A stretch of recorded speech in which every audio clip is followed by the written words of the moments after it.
Muy buenas tardes. En esta nueva clase de la Cátedra de Taller de Investigación en Enfermería abordaremos el apartado de definición operativa de términos de un anteproyecto de investigación. Cuando hablamos de la definición operativa de términos, hablamos de la estructura básica de un proyecto de investigación y de cómo los distintos componentes que forman parte de la estructura de este proyecto de investigación son coherentes y cohesionan entre sí en una forma lógica a fin de que esta investigación que nosotros estamos planificando pueda ser llevada a cabo, tenga una secuencia lógica. Esta definición operativa de términos consiste en que vamos a definir cada uno de estos términos, de estas ideas abstractas que tenemos a la hora de empezar a pensar un proyecto de investigación, en una forma más operativa, es decir, más llevable a cabo y que sea factible de ser implementada. La operacionalización de las variables se desprende del marco teórico o del contexto conceptual de nuestra investigación, es decir, esa amplia revisión bibliográfica que hemos tenido que realizar previamente. Y a partir de esta información que vamos a obtener de la bibliografía, nosotros vamos a poder llevar esa variable de un nivel abstracto a un nivel concreto que nos va a permitir explicar cómo nosotros vamos a tomar las medidas empíricas, es decir, cómo nosotros vamos a poder recolectar la información sobre esa variable de estudio que nosotros hemos pensado. Para la realización de la definición operativa de términos, desde la cátedra recomendamos este formato de tabla con 4 columnas, pero también pueden utilizarse distintos formatos si así se desea. Estas 4 columnas están compuestas por los 4 conceptos básicos que debe tener toda definición operativa de términos. Por un lado tiene que estar la variable de estudio. En el caso de estudios que tengan más de una variable, deben estar todas estas variables aquí colocadas, adecuadamente redactadas. Un error muy común es incorporar la población de estudio dentro de la propia variable. Tengan en cuenta que la variable es esa característica o propiedad tanto cuantitativa como cualitativa de un fenómeno que puede adquirir distintos valores y que además se puede medir en distintas poblaciones. Por eso es que no debemos incorporar la redacción de la población cuando mencionamos la variable de estudio o las variables de estudio en el caso de tener más de una.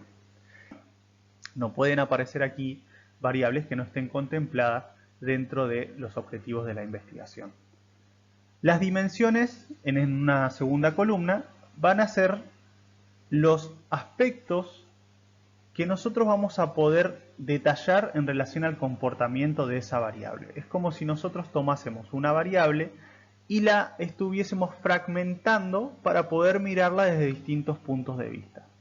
Estas dimensiones surgirán del marco teórico. Pensemos, por ejemplo, que si nosotros tenemos una variable principal, que pueda ser quizás el conocimiento sobre examen físico, ese conocimiento sobre examen físico lo podemos dimensionar en cuatro puntos de vista según la teoría y según el marco teórico. Sabemos que el examen físico se compone de 4 técnicas que son la inspección, la palpación, la percusión y la auscultación. Esto quiere decir que las 4 dimensiones en las que se compone ese conocimiento sobre examen físico van a ser esas 4 técnicas particulares del examen físico. Esto va a variar en función de cada variable, por lo tanto una buena revisión del material bibliográfico, una buena construcción de marco teórico nos va a permitir más fácilmente encontrar las dimensiones para cada variable de nuestra investigación. Estas dimensiones se asociarán a los objetivos específicos y nos permitirán medir esta variable de estudio. Luego, para cada dimensión a su vez, vamos a tener que encontrar distintos indicadores que colocaremos en la tercera columna. Los indicadores son esas representaciones de las distintas dimensiones de la variable que nos permiten medir dichas dimensiones y por ende medir la variable de estudio. Los indicadores en estudios cuantitativos deben ser traducibles a números, es decir, tienen que poder ser observables, tienen que estar representados en forma clara para poder permitirnos medir esta variable a partir de medición numérica en el caso de estudios cuantitativos. Son características que yo tengo que poder especificar, tienen que ser claras porque tengo que poder observar y tienen que estar disponibles y medibles y cuantificables dentro de una población de estudio. Los indicadores básicamente van a ser los ítems que nosotros luego vamos a utilizar en nuestro instrumento de recolección de datos. Es decir, si planeamos utilizar un cuestionario, los indicadores serán el concepto central desde el cual surgirá cada pregunta de nuestro cuestionario. Y por último tenemos la escala de medición o categoría final, que es el conjunto de posibles valores que puede tomar cierta variable. En el caso de esta categoría final, siempre debe ser asociada a una variable de estudio.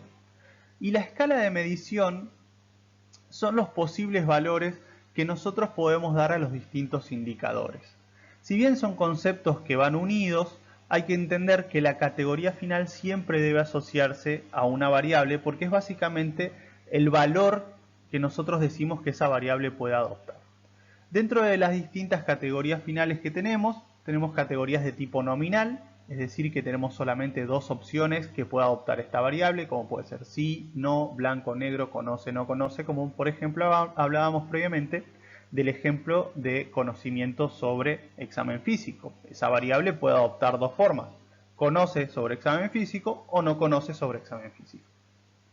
Luego tenemos escalas de medición de tipo ordinal, es decir que aquí ya hay un orden en relación a esa categoría final. Por ejemplo, el nivel de formación puede ser nivel de pregrado, de grado o de posgrado, o el orden en el que se dan algunos eventos puede ser primero, segundo o tercero. O por ejemplo, si volvemos al ejemplo previo, si nuestra variable no fuese solamente conocimiento sobre examen físico, sino fuese nivel de conocimiento sobre examen físico, aquí la categoría final ordinal podría ser nivel de conocimiento bajo, nivel de conocimiento medio o nivel de conocimiento alto. Con respecto a escalas de medición de tipo de intervalo, es el rango de valores que puede adquirir numéricamente un evento, como puede ser por ejemplo la tensión arterial, que nosotros sabemos que va desde unos valores de entre 160 milímetros de mercurio hasta por ejemplo 160-100 milímetros de mercurio, y son valores que nosotros ya establecemos como rango mínimo y máximo. Y las categorías finales de tipo de razón son valores dentro de una escala numérica que pueden ir desde un valor negativo hasta un valor positivo, es decir que hay números negativos dentro de esta categoría final. Dentro de las ciencias de la salud lo más frecuente es la temperatura, que sabemos que la temperatura puede ir desde valores negativos, quizá en el cuerpo humano por supuesto que no va a suceder, pero en otras disciplinas como quizás la química o la física, sabemos que la temperatura puede ir desde los menos 273 grados Celsius, que es el cero absoluto, hasta los más 273 grados Celsius. Aquí tenemos un ejemplo de definición operativa de términos sobre una variable dada. Nuestra variable en este ejemplo es conocimiento sobre los cuidados a pacientes con tubo endotraqueal. Y a partir de la revisión bibliográfica y del marco teórico encontramos dos dimensiones para esa variable.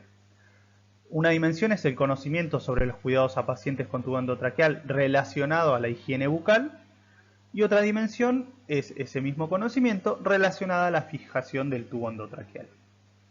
Y para cada dimensión, fíjense que tenemos distintos indicadores. Para la primera dimensión, que era la que mencionamos en relación a la higiene bucal, tenemos un indicador que sería: debe realizarse higiene de la cavidad oral cada 8 horas, porque la bibliografía nos dice que esto debe ser así. El antiséptico de elección para la higiene bucal es la clorhexidina al 0,16%. La higiene bucal debe realizarse con cepillo dental para la adecuada limpieza de los espacios interdentales. Fíjense que estos indicadores son bien claros, bien específicos, es decir, no son ambiguos, no dan la posibilidad de múltiples interpretaciones y tienen sustento teórico. Cada indicador que nosotros coloquemos acá en este apartado tiene que tener un adecuado sustento teórico. ¿Y dónde tiene que estar ese sustento teórico? En el marco teórico o contexto conceptual de nuestra investigación. No puede haber en los indicadores conceptos inventados o creencias del investigador. Todo esto siempre debe salir de una revisión bibliográfica. Y cada uno de estos indicadores, nosotros dijimos que la escala de medición o categoría final que pueda adoptar esta variable va a ir en función del mismo objetivo general de este estudio.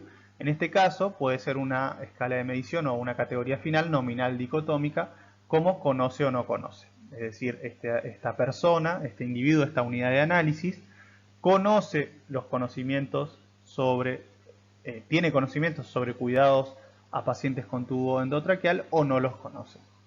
En el caso de que nosotros modificásemos esta variable y por ende los objetivos de la investigación y le colocásemos adelante la palabra nivel y la variable sea nivel de conocimiento sobre cuidados a pacientes con tubo endotraqueal, ya la escala de medición va a ser otra, no va a ser nominal dicotómica, sino que va a ser de tipo ordinal, y ahí nosotros tenemos que decir qué escala de medición o qué categoría final adopta esta variable, que como dijimos previamente podría ser nivel de conocimiento alto, medio, bajo, o bueno, regular, bajo, o malo. Eso lo decide el investigador en función de cuál es también muchas veces la revisión de antecedentes de investigación previos, es decir, cómo otras investigaciones estudiaron este fenómeno y qué categorías finales otorgaron. De pronto me puede orientar a mí a saber qué categoría final le puedo dar a mi variable.